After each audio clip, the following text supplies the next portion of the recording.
적어도 양자장 이론에 따르면 빈 공간은 실제로 비어있지 않습니다. 충분한 에너지가 있으면 가상 입자로 변할 수 있는 작은 진동으로 가득 차 있어요.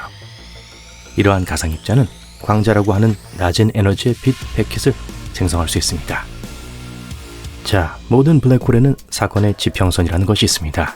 돌아올 수 없는 지점을 말하죠. 즉, 어떤 물체가 이 지점을 지나면 빛조차도 절대 빠져나갈 수 없다는 뜻이에요. 그리고 사건의 지평선 주변에는 엄청나게 강한 중력이 존재합니다. 블랙홀은 주변의 가스와 별을 먹어치우며 생존합니다. 대부분의 경우 블랙홀에는 블랙홀을 둘러싸고 있는 소용돌이 치는 물질 원반이 있는데 이를 어커션 디스크라고 해요. 블랙홀이 모든 것을 삼키기 전에 사건의 지평선에 너무 가까이 다가오는 모든 천체가 가열되고 찢어지면서 밝게 빛납니다. 물질이 가까워지면 점점 더 빠르게 이동하기 시작해서 블랙홀 주위를 돌게 돼요. 이로 인해 별의 원반이 빛나고 동시에 블랙홀의 그림자가 윤곽을 드러내는데 이것이 바로 우리가 말하는 사건의 지평선입니다. 블랙홀은 숨고 싶을 수도 있지만 끔찍하게도 그렇게 하지 못해요.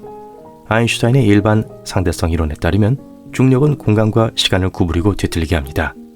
즉, 블랙홀 주변에 매우 강력한 중력에 가까이 다가갈수록 블랙홀 주변의 공간과 시간은 더욱 뒤틀리게 돼요.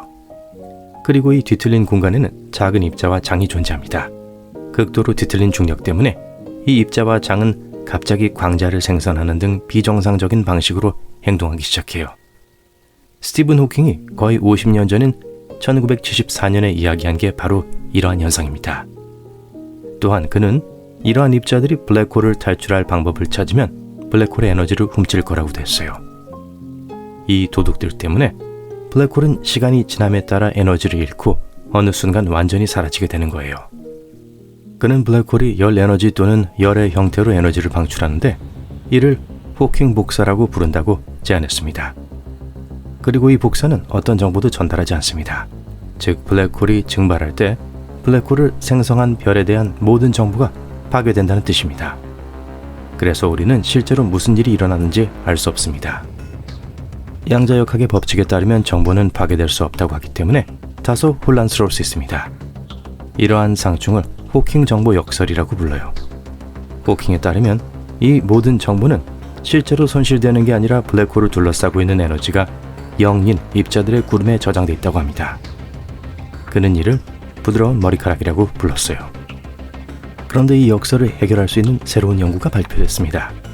호킹 복사는 비열일 수 있을까요? 블랙홀이 단순한 열을 방출하는 대신 방사선의 형태로 메시지를 보낼 수 있습니다. 이 메시지에는 블랙홀의 과거, 블랙홀을 형성한 별, 그리고 우리가 영원히 잃어버렸다고 생각했던 기타 세부 사항에 대한 중요한 정보가 포함되어 있어요. 블랙홀의 역사에 대한 모든 것을 알려주는 비밀 암호와도 같습니다. 하지만 블랙홀이 결국 사라질 수 있다는 호킹의 이론으로 돌아가 봅시다. 이 이론은 블랙홀만이 호킹 방사선을 방출하는 게 아니라 질량이 충분한 물체는 모두 방출할 수 있다고 말해요. 연구자들은 실제로 슈윙거 효과라는 과정도 연구했습니다. 이는 전자기장이 강한 왜곡을 일으켜 물질을 형성하는 현상인데요. 연구진은 이 아이디어를 호킹의 블랙홀 복사 이론에 적용했어요. 그 결과 호킹이 예측한 방사선이 블랙홀 주변뿐만 아니라 중력 수준이 다른 곳에서도 실제로 생성될 수 있다는 사실을 발견했습니다. 핵심은 별이나 행성과 같은 거대한 물체가 있을 때 공간과 시간의 곡선 효과를 만든다는 거예요. 이러한 곡선 효과는 강한 중력 때문에 발생합니다. 블랙홀로부터 멀리 떨어져 있더라도 주변 어딘가의 공간의 곡선을 만들어내는 거대한 물체가 여전히 있어 마치 뒤틀린 공간에 있는 것처럼 느껴질 수 있어요. 블랙홀 근처에서 일어나는 것과 유사한 방사선을 생성할 수 있습니다. 블랙홀만이 천천히 증발할 수 있는 게 아니라 우주의 다른 거대한 물체도 같은 방식으로 에너지를 잃을 수 있다는 뜻이에요. 이게 사실이라면 우주에 존재하는 모든 것의 에너지는 빛 입자의 형태로 서서히 사라질 겁니다. 즉, 별, 행성, 블랙홀 그리고 우리를 포함한 모든 것과 모든 사람이 같은 운명을 공유하며 결국 우리 모두는 사라지게 될 거예요. 언뜻 무섭게 들리지만 이 이론이 사실이라고 해도 조만간 일어나진 않을 거예요. 초질량 블랙홀이 완전히 사라지려면 현재 우주의 나이보다 훨씬 더 오랜 시간이 걸릴 겁니다. 따라서 우리가 시간을 측정하는 방식에서 블랙홀은 기본적으로 영원해요. 그리고 별은 거대한 별이 스스로 붕괴한 후 많은 블랙홀이 형성됐기 때문에 더 오래 지속될 수 있습니다. 다른 일부는 원시 블랙홀이라고 불리는 그룹에 속해요. 블랙홀에 대한 이야기로 유명해진 호킹도 이러한 블랙홀에 대해 언급했습니다. 이 이론에 따르면 블랙홀은 빅뱅이 일어난 지 얼마 지나지 않은 초기 우주에서 자연적으로 형성됐을 것으로 추정돼요. 호킹은 원시 블랙홀이 매우 가벼운 것부터 매우 무거운 것까지 다양한 크기를 가질 수 있다는 것을 깨달았습니다. 아주 작은 블랙홀은 호킹 방사선으로 인해 지금쯤 사라졌을 거예요. 이 원시 블랙홀이 암흑 물질일 수 있다는 꽤 멋진 아이디어가 있습니다. 암흑 물질은 과학자들이 우주에 존재한다고 생각하는 신비한 물질인데요. 빛을 방출하거나 반사하지 않기 때문에 직접 볼 수 없습니다. 과학자들은 암흑 물질이 은하계의 별들이 이상한 방식으로 움직이는 이유를 설명할 수 있다고 생각해요.